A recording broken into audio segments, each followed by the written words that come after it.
Welcome to episode 2. We got Claude Code installed, and that means it's time to build something. We're going to build a little Pokédex. I want to request Pokemon, maybe filter by them, and boot it here in my computer. Even if you've never coded before, just follow along. You're going to get the same website running on your computer. We need to start with a good Claude Code prompt, and you'll be able to follow along easily because I'm not going to do that weird thing in this video where I write and slowly talk the prompt. In fact, I'm going to open up this little app where I can speak whatever I need, and when I stop it, it will transcribe it right into the terminal. So you'll follow along as I talk and we'll be able to hear the prompts and we'll be on the same page no matter what. I want to create a simple CSS HTML website where I can browse the different Pokemon in a Pokédex style format. This should be a neo-brutalist style website with earthy tones yet some hot colors for accents.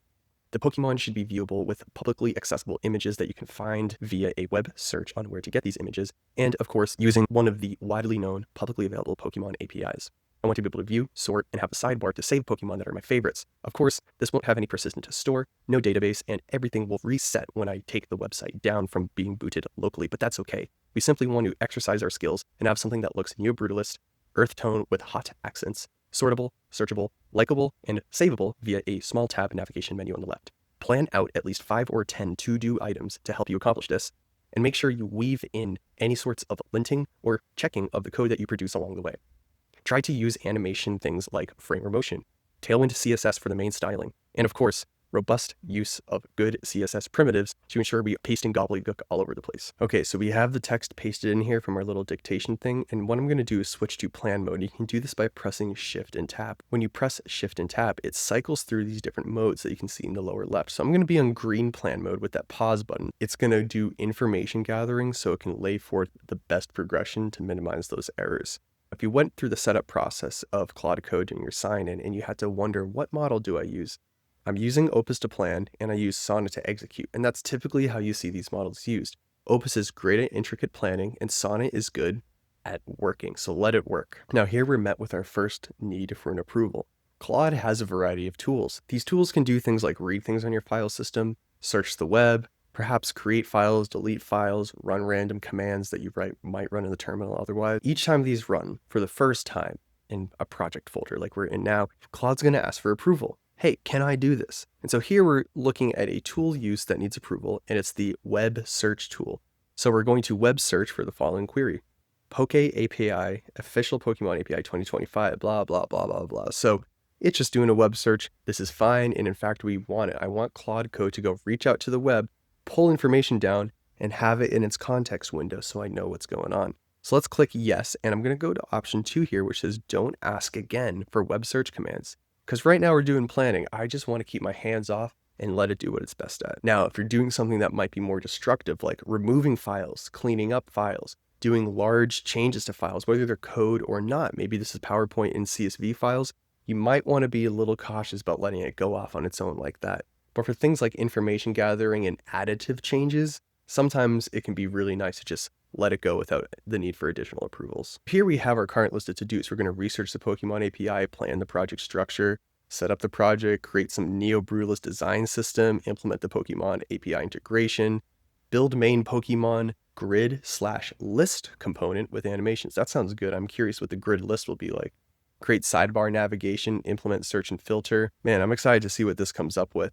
And all of this is in pretty much vanilla Claude Code. Like I mentioned, in a couple episodes, we're going to be going into how you can supercharge this to open up web browsers, test with multiple terminals, reach out with super-powered MCP service such as Perplexity and Firecrawl, why you might want to use one or the other, and most importantly, how to use which model at the right time. Right now, we're sort of riding in that vanilla state, which is using Opus to plan and Sonnet to execute.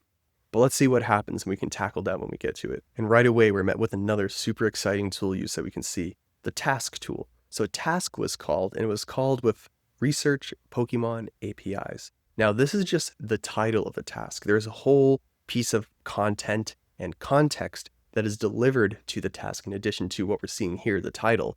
But needless to say, the task is super cool. It's going to spawn off a mini Claude Code in the background that's going to go execute on its own little to-do list, do its own stuff in its brain, and come back to what we're looking at here. Now, why is that so cool? Well, if we scroll up a little bit and we look at what happened to this task, we can see that it took 4 minutes and it used 22,000 tokens. These 22,000 tokens, if it wasn't done in the task, would have been here in our terminal, in our main Claude Code conversation, which is fine. Actually, it could be pretty great. The only issue is most of the time, these tokens are going to add up pretty damn fast. These 22 tokens are going to add to the context window here in our Claude Code conversation. What is the context window? It's basically this limit that you're going up against every time you're talking to Claude Code. Once you meet 200,000, you're off. Now that's changing. The million context window was just announced recently in the middle of August 2025. And probably by the time you're watching this video, you're going to be able to use 1 million tokens. But needless to say, you have to be wary of how many tokens are making their way into your context window and how good that context ultimately will be. One thing I want to do in this series is back things up with visualizations and actual data, and this is one of them. Here's an example of how model performance degrades as you add context window. Now, 200,000 context, like we discussed, is typically the going limit for what we're seeing in mid-August 2025. But even if you have the ability to do 1 million, the model quality will decrease as you add more tokens. And we can see it in the graph here. As we get to the 16,000 token line, things start to drop off. Even with Claude 3.7 Sonnet, which is sort of our workhorse here, you can see right at this line, we're starting to get a big drop off. And this is something you don't want to worry about too much. You don't want to be context penny pinching, but you do need to be aware of it. And in the future, when we start engaging with some more serious context loads, you might want to deliberately ask Claude to go do something in a task, but we'll cover that in a future video. Okay, so after going for a minute or two, Claude has come up with this green box for us, and it's a plan. Here's Claude's plan. So it's giving us what technologies it's going to use, the color palette, project structure right here. This is awesome. Let's just go ahead and say you can go build it, and let's see what happens. All right, and here we're initializing Tailwind so we can get all of our styles and all the Tailwind rendering set up. And we finally started creating our first files. We have our main HTML file, and we have our main package.json, which is the root sort of entry point of our entire package, our programming package that we're creating. Another reason I love Claude Code is teaching me how to use the terminal better. Check this out. It's using the bash tool to run a command, and the command is mkdir to make a directory. And instead of doing one at a time, calling bash multiple times, it's doing src/, so in the source folder, the source code folder that we're making, and then in curly brackets, it's giving this list. So it's making all of these folders, the components folder, the hooks folder, the utils folder, all at once. And sometimes I forget about this awesome bash content. So it's just great to look at the transcript for Claude Code as it flies by and kind of see how it's tackling problems that I would have done differently. Now, like you saw, when we clicked approve on the plan, we said, yes, I approve the plan, and I'm going to automatically accept edits. So it's kind of going off and doing its thing. And that's why in the lower left here, you see auto accept edits on. And indeed, like we mentioned, shift tab to cycle. So I could go to regular mode. And now if Claude wants to change something, it's going to ask me pedantically and specifically for permission to change that one file. So I'm out of that purple mode. I'm out of auto accept edits. And whatever happens next, it's going to ask me permission for. And here it is. So we have a create file request, and it's telling us what the file path is. And then underneath that, we have the actual content that's going to be created. I'm going to click yes, but not just that. I'm going to click yes and don't ask again for the session. So we can go back into that purple mode here in the lower left so it can carry on its merry way. If you run Claude Code with a similar prompt and you don't see it use the same technologies, you don't see it use Tailwind CSS or something, there's two things you can do. First, you can make sure it's mentioned in your prompt. So if there's some technologies you saw here that maybe you Google, such as frame or motion, like we're looking at here, to create beautiful animations, and you say, I want that, mention it in your prompt. But if you want to make sure it's in the brain of Claude Code at all times, we're going to go over another fundamental of setting up Claude Code on your machine, which is the home.claude.md memory context file. We're going to hop over to a new terminal, and I'll show you exactly what I'm talking about. At least on a Mac machine, you have this home directory. It's this squiggle thing. So I could do cd for change directory into squiggle. And now I'm in the place on my computer that you might find on Finder where you have develop. So while this is chugging away, I'm going to hop over to another terminal and I'll tell you exactly what I'm talking about. On Unix, Mac, Linux machines, you have this home directory, the squiggle directory. So if you don't know if you're in there, you can always issue the cd command for change directory, squiggle. So you can change directory into your squiggle. And now if you issue ls, like list, let me list out what's in this directory, you have what you typically see in Finder. You have your desktop, you have your documents, you have your downloads, but there's some other stuff in here too that's wicked important, which is your home.claude directories. I'm going to cd change directory into squiggle / and now what folder do I want to go into? The folder I want to go into is called .claude. So let's change directory into the .claude folder. If you don't have this, you can always issue that command we just talked about, which is mkdir to make directory as an mkdir / Claude. After issuing that command, the directory will exist in case you don't have it. So let me open up that home.claude.md file and we can see what we're looking at here. In this file, I like to give user instructions, and all of this is just hand typed. You can put whatever the heck you want in here, such as whenever you issue a web search query, be sure to provide a lengthy, pointed, and contextually rich query specifying key libraries, patterns, goals, or other pieces that will narrow the return results quickly. Little commands like this will just remind Claude all the time how to use these files better. Now for these user instructions in particular, I will post them in the school. They are a little bit worked up in the sense that they use this tool called tmux to open multiple terminals all at once, but we're going to go over that in a future video. Just know that you'll be able to find these resources on the school community, the AI Dev Accelerator, if you're interested in how to actually manifest and write that claude.md file versus just knowing it exists. For example, something I love putting in my home claude.md memory context file is a section at the bottom, which is about agents.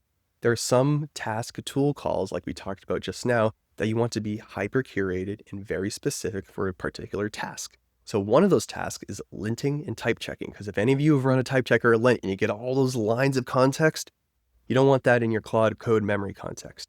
So what I'm going to do is make a agent called tscheck subagent that will be called early and often to run type check and linting on the type trip code bases.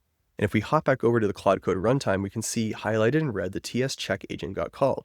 So this is going to go run a mini Claude Code in the background that's going to do a bunch of stuff and come back to the main instance like we talked about here in a typical task tool call and say, hey, this is what's fixed, this is what's not fixed, here's what you need to work on. And we'll go over how this tscheck agent is structured, and you can get the actual full system prompt later in the video or on the AI Dev Accelerator school community. And so far, what we've talked about up to now is what's going to make a great AI assisted developer. It's not just using the tools or understanding the tools. It's not knowing there's a home claude.md and knowing that they're subagents. It's seeing the actual fiber of what creates these prompts, seeing the structure, the different memory files, tools, and MCP servers, and how to turn them on and off in the right areas. Here, I got distracted because Claude opened the finished app for us while I was going. And I mean, this looks amazing. We even have the different types of the Pokemon between grass, fire, and water colored with the different stripes. We've got animations, the Pokemon wiggle. We can see their actual HP, attack, and defense. What happens if we click the heart? Hey, and it pops up on our left-hand menu here. What if we search Geodude? There. Yeah, Geodude, let's go. Okay, click on Geodude. He's a rock and a ground type. What happens if we click clear all? Beautiful. We got an amazing looking app on the first try, and all we had to do was use a pretty vanilla Claude Code and follow it along. Oh, the sidebar is even collapsible. That's amazing. Well, just like that, we have our first app and the first demo of vanilla Claude Code running. You can use a rich system prompt with a long list of to-dos with a defined scope, maybe some defined APIs to bring in and view your data of any sorts really quickly. This works really well if you have a CSV file, a giant database of stuff you want to view, if you're just feeling in the dark about how to visualize a giant document. Ask Claude Code, see what it comes up with, and it will find patterns that you can't find yourself. In the next episode, we're going to move into what MCP is, very briefly because most people already know, but nonetheless, what is MCP and how it can enable Claude Code to do things such as perform its own Perplexity AI or Firecrawl search, which are powerful AI backing wrappers to allow Claude Code to reach out to the internet and pull down dozens of sources in a well-formatted, referenced, and succinct piece of information that will allow it to take that web search tool we saw earlier and bring it to the max. If you want the source code for this Neo Brutalist Pokédex, or you want the system prompt that we used here in this very video so you can adapt it to your own use cases, you can check them out on the AI Dev Accelerator, or I will provide a link to the GitHub repo in the description of this video. We'll see you guys in the next one.